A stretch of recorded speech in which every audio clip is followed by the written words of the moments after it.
Hey, beautiful people. I'm so excited to be making this video. I'm always excited to be making my videos. So today, as you can see, I'm going to show you what I promise. I know it takes time, but we're doing our best.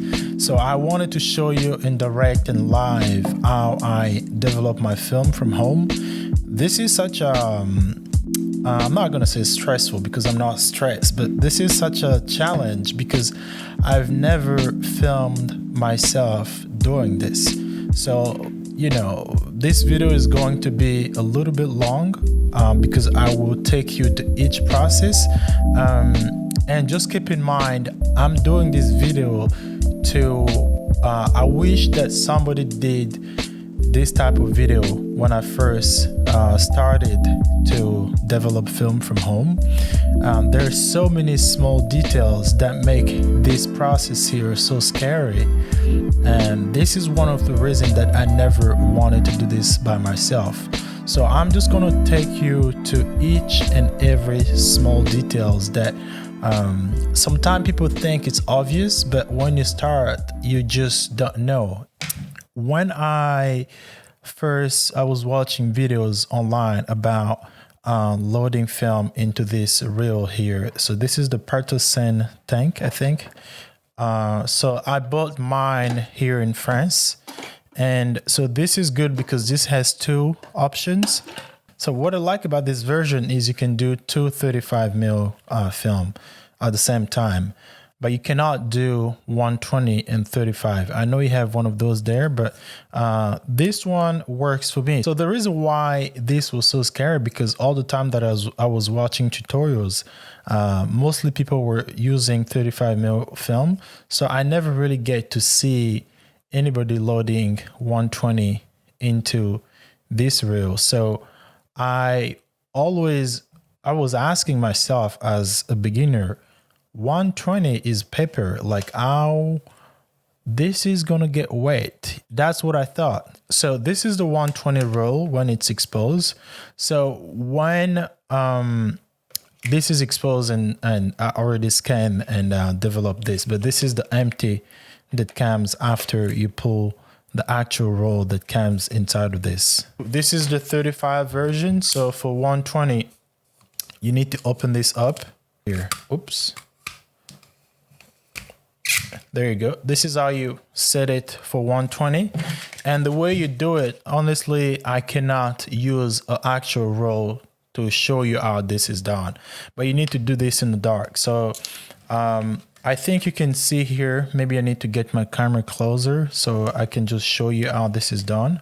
Once you take your roll inside of your camera, once you finish shooting, so you're gonna take your roll like this in completely darkness, of course. So as I said, you need to pull this until maybe here, until you feel the actual film that you need to load inside of this. So let's just assume that this is the film. This is the negative that you're going to load. And it usually comes like really flat like this. So you're going to feel it like the edge, everything is flat. So what you need to do is just to cut here. I just hope that I'm in focus. I don't have my monitor. So you cut the edge. So you can put it inside of this. So the way I do this, I think once you do it 1 time and 3 times, it becomes just easier. The way I do it, it's like this. So this is the reel.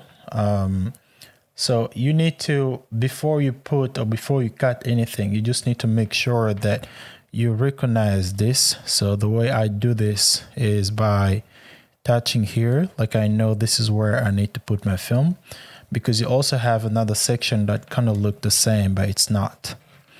I don't know if you can see this. I can do a close-up after.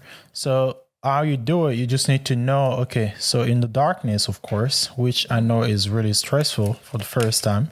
So you just need to load your film, your actual film, like this.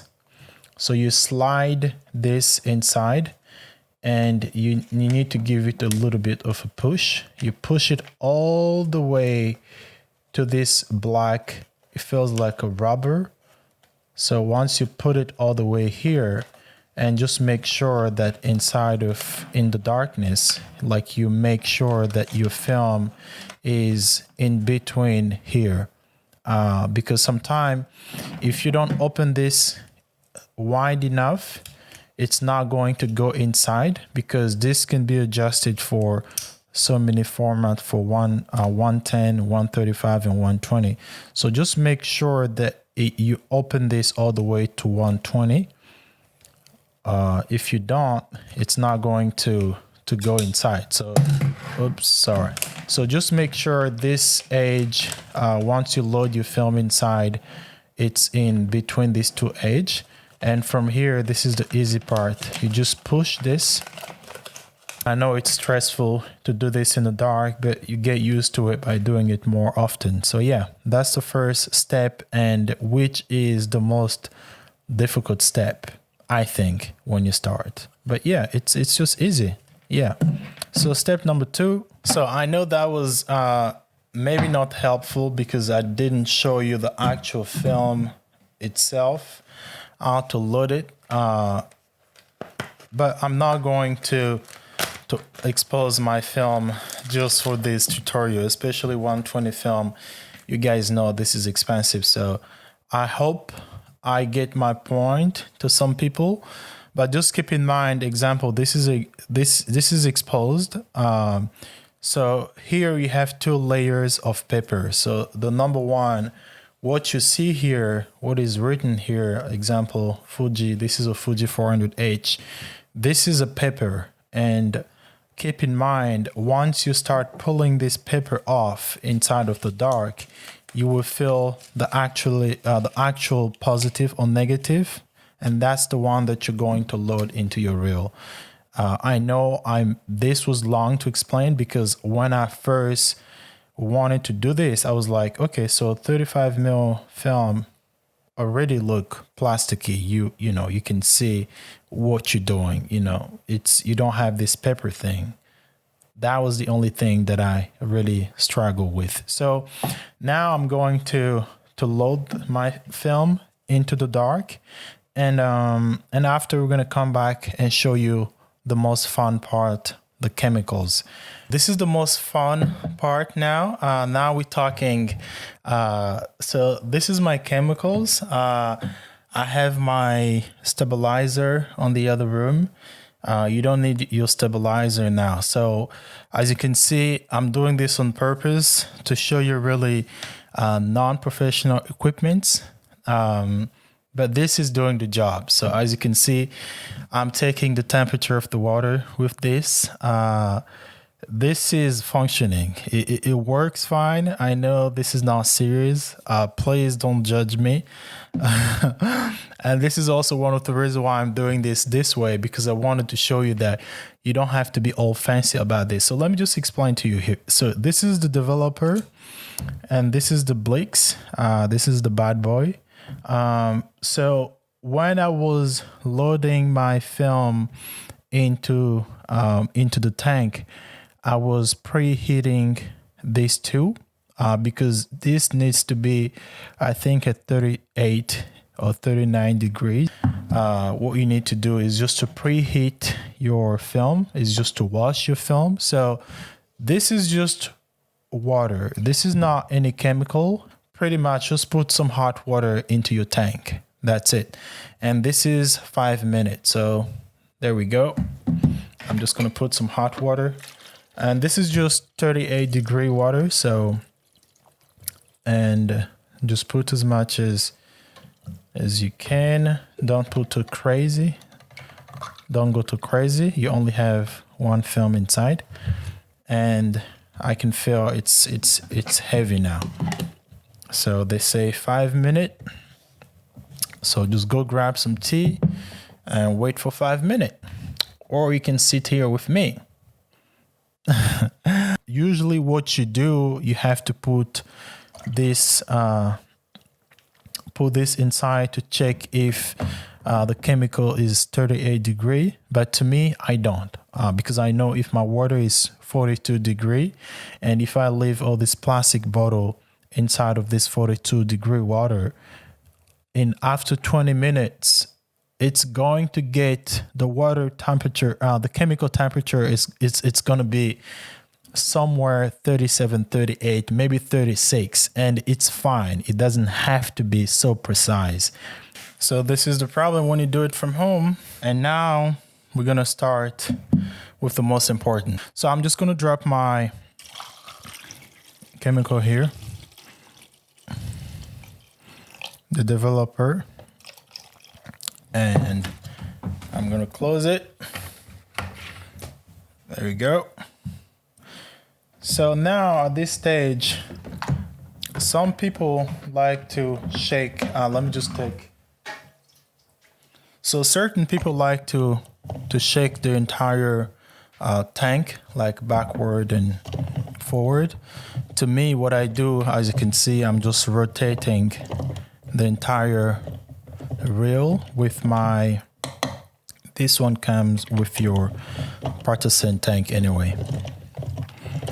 You're supposed to shake, I think, every 2 minutes or 30 seconds. I don't know. I just keep shaking after 1 minute. This can be a really enjoyable process. Please don't be stressful. Keep shaking. We have 1 minute left. Put this back here.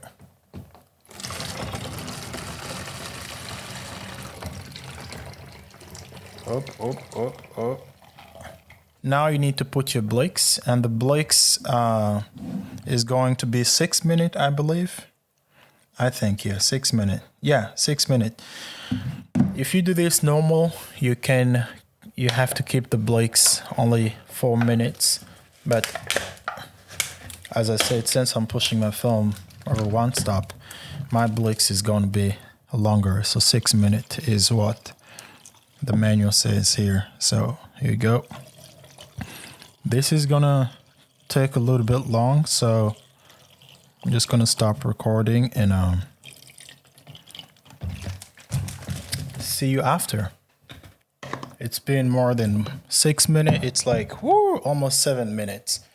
I don't know what's gonna happen, but once you put your Blix.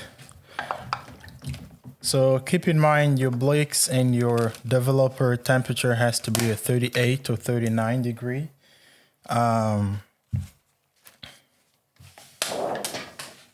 In the meantime, I put my fixer or your stabilizer, and this has to be, I think, a 22 degree.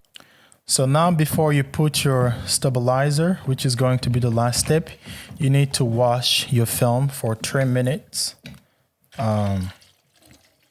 And here you can go like a madman. You can just really wash your film. This is not convenient really to do it here on the table. So wash this as much as you can.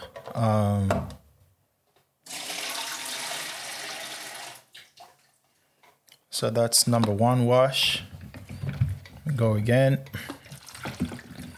So basically you need to remove all these chemicals before you put your stabilizer. So now it's 1 minute. Wash again. Oops. Sorry. Everything is washed. You're going to do this stabilizer for 1 minute. This is the last step.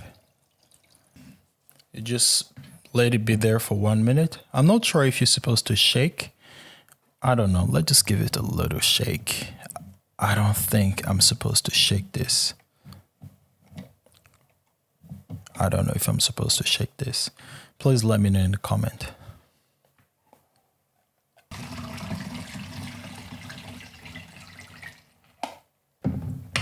So sometimes I give it a little wash because sometimes this fixer will stay on your film. So I don't know if you're supposed to, but I'm crazy, so So normally if I did everything correctly, what we did is supposed to work. Sometimes it doesn't. So it's a little disappointment because I really like shooting with this roll. As I can see, it came out good. Let's see this. Let's look at that. This is awesome, guys. We did it. We did it together. This is live and direct. I filmed this from the beginning to the end, and hopefully next time I'm gonna see one of you do this from home. I used some of the most basic equipment from home, from your kitchen, and it came out good. So what you're gonna do, just let this dry. I know this is the most tempting step. You just want to scan this, let this dry for an hour. You need to put something here so it dries straight. And I'm so happy. I'm so excited. Thank you guys for watching. So this was it. As I promised, scan and developing film from home. Every frame came out perfectly well exposed. I shot this with my Pentax 645N2. I'm so excited, man. I'm so excited. So hopefully this will inspire you to do this from home. If you want to do this from home, just go and watch the video. I explained everything. This video was long, but make sure you watch everything, every step. And yeah, let me just go dry this. Thank you guys.